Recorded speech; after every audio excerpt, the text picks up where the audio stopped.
भगवान राम भारत के मन प्राण में बसते हैं। ये बात भारत समझता है, वर्षों से समझता है। राजनीति बीच बीच में भूल जाती है, तो उसके स्मरण के लिए लगातार आना होता है।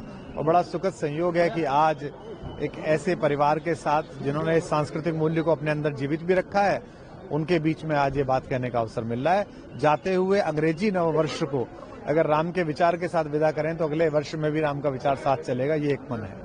सर, राम के विचार की बात नहीं सर, देश भर में सर कन्वर्शन को लेके जिस तरीके का सिचुएशन बना हुआ है, ऐसा ना हो, रिपीटेशन ना हो घटने की। सरकारों को इस पर चिंता करनी चाहिए। और दूसरे, हमारे धर्म में, हमारी संस्कृति में जो सनातन संजीवन मूल्य हैं, उनकी व्याख्याताओं को करनी चाहिए, ताकि एक अच्छी सी कमीज छोड़ने में भी आपको बुरा लगता है कि कैसे छूट गई।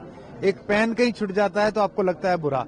किसी से धर्म छूट रहा है, उसके मन से कैसे छूट रहा है। तो तन से ना छूटे ये व्यवस्था तो सरकारें करेंगी, मन से ना छूटे ये हमें व्यवस्था करनी पड़ेगी कि वो व्यक्ति भारत पर, भारत की व्यवस्थाओं पर, भारत के सांस्कृतिक मूल्यों पर भरोसा करे और उसी में रहे।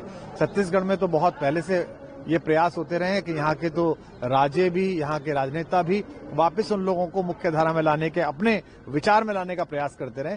और मैं आशा करता हूँ कि ये प्रसंग बढ़ेगा। बहुत धन्यवाद। बांग्लादेश में भी लगातार हिंदुओं पर हमले हो रहे हैं, हिंदुओं की हत्याएं हो रही हैं। बहुत ही दुखद है और भारत सरकार को उसका संज्ञान लेना चाहिए, कठोरता के साथ लेना चाहिए। और निश्चित रूप से सरकार सोच भी रही होगी।